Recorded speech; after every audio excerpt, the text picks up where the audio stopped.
నీట్లో మంచి ర్యాంక్ రాని విద్యార్థులకు బెస్ట్ ఆప్షన్ సిఎస్ఈఎంఏ కోర్సులు అడ్మిషన్స్ జరుగుతున్నవి.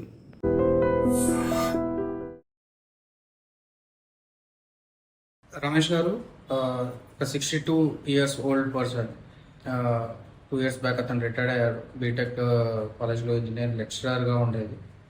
రిటైర్డ్ అయినప్పుడు అతనికి ఒక 15 lakhs సేవింగ్స్ ఉండేది. అండ్ ఆ సేవింగ్స్ని తీసుకెళ్ళి పోస్ట్ ఆఫీస్ మంత్లీ ఇన్కమ్ స్కీమ్లో అకౌంట్లో పెట్టారనమాట. ఫస్ట్ 3 years అంతా హ్యాపీగా నడుస్తుంది.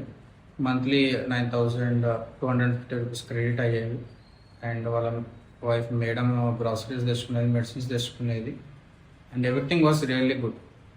6th monthలో ట్విస్ట్ వచ్చింది. అప్పుడు ఏమైంది అంటే వాళ్ళ సీఏ కాల్ చేసి సార్ ఐటీ ఫైల్ చేయాలి, మీరు పోస్ట్ ఆఫీస్ స్కీమ్లో ఇన్వెస్ట్ చేస్తారు కదా, దాన్ని కూడా మీరు ట్యాక్స్ పే చేయాలి అనేసి అర్థం చెప్పారు.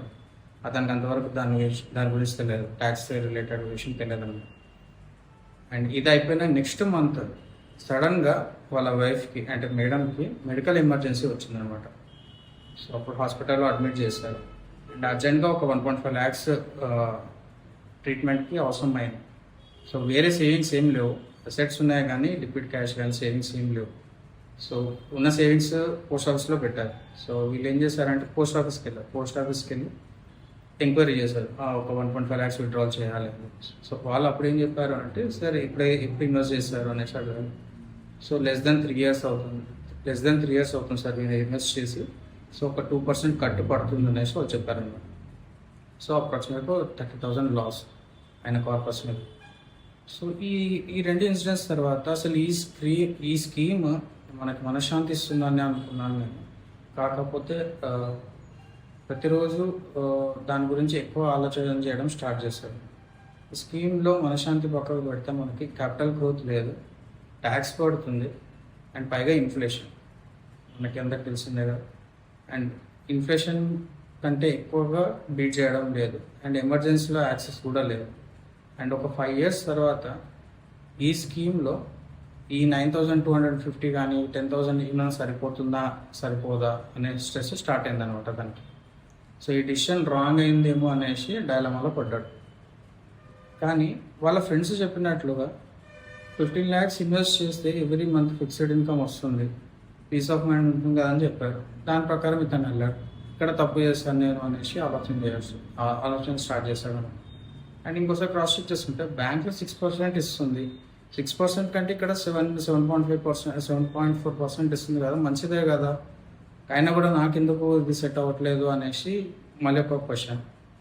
దాని తర్వాత మార్కెట్ రిస్క్ లేదు, నేను స్టాక్ మార్కెట్ అట్లాంటి వాటిలో పెట్టట్లేదు, క్యాపిటల్ లాస్ లేదు, కానీ సేఫ్గానే ఉంది, కాకపోతే ఇది నాకు సెట్ అవ్వట్లేదు. ఇది అతని మెయిన్ క్వైరీ. కానీ 5 years తర్వాత 15 lakhs గ్రో అవుతుందా లేకపోతే జస్ట్ 15 lakhs ఉంటుందా అనేసి ఇంకొక క్వైరీ. అండ్ మన మనీ మనకి కావాలంటే 2% కట్టుపడడం ఏంటి అనేది చాలా ఫ్రస్ట్రేటింగ్ అనమాట అతనికి. ఇది ఇన్కమ్ స్కీమా లేకపోతే ఏదైనా గవర్నమెంట్ వాళ్ళు చేస్తున్న ట్రాపా అనేది అతను ఆలోచన చేశాడు అనమాట. ఇదంతా రియల్గా అతని మైండ్లో జరుగుతున్న థాట్ ప్రాసెస్. సో ఎంఐఎస్ అంటే ఫిక్స్డ్ ఇన్కమే కానీ ట్యాక్స్ గురించి, పెనాల్టీ గురించి, క్యాపిటల్ గ్రోత్ గురించి ఎవరు చెప్పలేదు ఏంటి అనే దానికి రిలీజ్ అయ్యాడు అనమాట.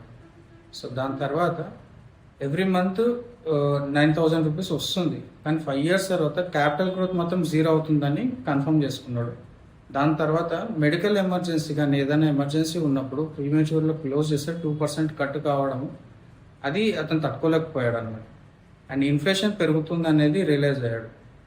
అండ్ 9,000 చాలా తక్కువ అవుతుంది డౌన్ ద లైన్, ఒక 5 years 10 years తర్వాత 9,000 సరిపోదు అనేది కూడా రియలైజేషన్ స్టార్ట్ అయింది. ఈ అంతా ప్రాసెస్ తెలుసుకోవడానికి one of the main reason ఏంటంటే రెగ్యులర్గా మన వీడియోస్ చూడడము. అండ్ మన వీడియోసే కాదు, చాలామంది కంటెంట్ మనకు ఆన్లైన్లో ఉన్న కంటెంట్ ద్వారా ఇన్ఫ్లేషన్ కానీ, గ్రోత్ కానీ, పర్సంటేజ్ ఆఫ్ రిటర్న్స్ గురించి అతను బాగా తెలుసుకున్నాడు అనమాట.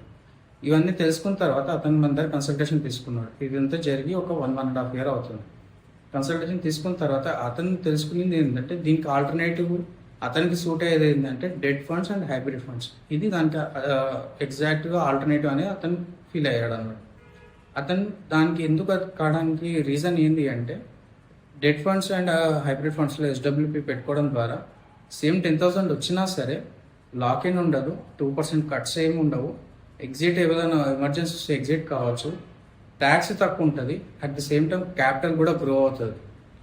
సో ఇన్ని పాజిటివ్స్ ఉన్నాయి, క్యాపిటల్ కూడా గ్రో అవుతుంది. కొంచెం రిస్క్ ఉంటుంది. రిస్క్ని తగ్గించడానికి మనం ఎంత జాగ్రత్తగా ఫండ్స్ సెలెక్షన్ కానీ ఎట్లా చేసుకుంటున్నాము అనేది క్లియర్గా అతను కూర్చొని డిస్కస్ చేయడం జరిగింది అనమాట.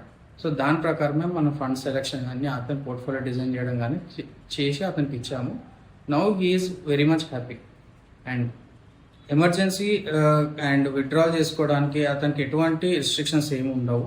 డెట్ ఫండ్స్లో అయితే కొన్ని డెట్ ఫండ్స్లో వితిన్ 7 days తర్వాత కూడా విత్డ్రాల్ చేసుకోవచ్చు, కొన్ని దాంట్లో ఆఫ్టర్ 15 days తర్వాత కూడా విత్డ్రాల్ చేసుకోవచ్చు వితౌట్ ఎనీ ఎగ్జిట్ కూడా. అండ్ డెట్ ఫండ్స్ అంటే కంప్లీట్గా ఈక్విటీ ఉంటుందని చాలామంది అనుకుంటారు. డెట్ ఫండ్స్ వేరు, ఈక్విటీ ఫండ్స్ వేరు. దాంట్లో స్టాక్ మార్కెట్కి రిలేటెడ్ ఎటువంటి రిస్క్ ఉండదు. హైబ్రిడ్లో కొంచెం అమౌంట్ ఆఫ్ క్యాపిటల్ మనకి ఈక్విటీ ఎక్స్పోజర్ ఉంటుంది అనమాట. సో ఈ రెండింటిని మిక్స్ చేసుకుంటే అతనికి రిస్క్ ప్లస్ రివార్డ్ రెండు సరిపోతున్నాయని అతను రియలైజ్ అయ్యాడు అనమాట. సో ఆ తర్వాత ఆ క్యాపిటల్ని ఇమీడియట్గా యాక్సెస్ చేయొచ్చు అండ్ లాకిన్ లేదు అనే విషయం చాలా హ్యాపీనెస్ ఇచ్చింది ఆ సార్కి. సో ఇమీడియట్గా అతను ఏం చేశాడు, ఒక 2 months తర్వాత టైం తీసుకొని అందరితో డిస్కస్ చేసుకొని ఆ అమౌంట్ని తీసుకొచ్చేసి డెట్ ఫండ్స్లో SW పెట్టేసుకున్నాడు. ఇప్పుడు ప్రజెంట్గా అతనికి ఎవ్రీ మంత్ 10,000 వెళ్తుంది అండ్ క్యాపిటల్ కూడా పెరుగుతుంది. పెనాల్టీస్ ఏమీ లేవు. అండ్ ఎమర్జెన్సీ వచ్చినప్పుడు పార్షల్ విత్డ్రాల్ చేసుకోవడానికి ఉంది అండ్ కొత్తగా క్యాపిటల్ కూడా పెంచుకోవడానికి ఛాన్సెస్ ఉన్నాయి. సో మీరు కూడా ఒక 15 lakhs సేఫ్గా మంత్లీ ఇన్కమ్ ప్లాన్కి ఇన్వెస్ట్ చేయాలనుకుంటుంటే కామెంట్స్లో ఇన్కమ్ ప్లాన్ అని మెసేజ్ చేయండి. నేను మీకు పర్సనల్గా సజెస్ట్ చేస్తాను ఎట్లా మీ ఇన్కమ్ ప్లానింగ్ జనరేట్ చేసుకోవాలి. Thank you. My name is Vijay Karnam, personal finance expert and monthly income expert. Thanks for your time.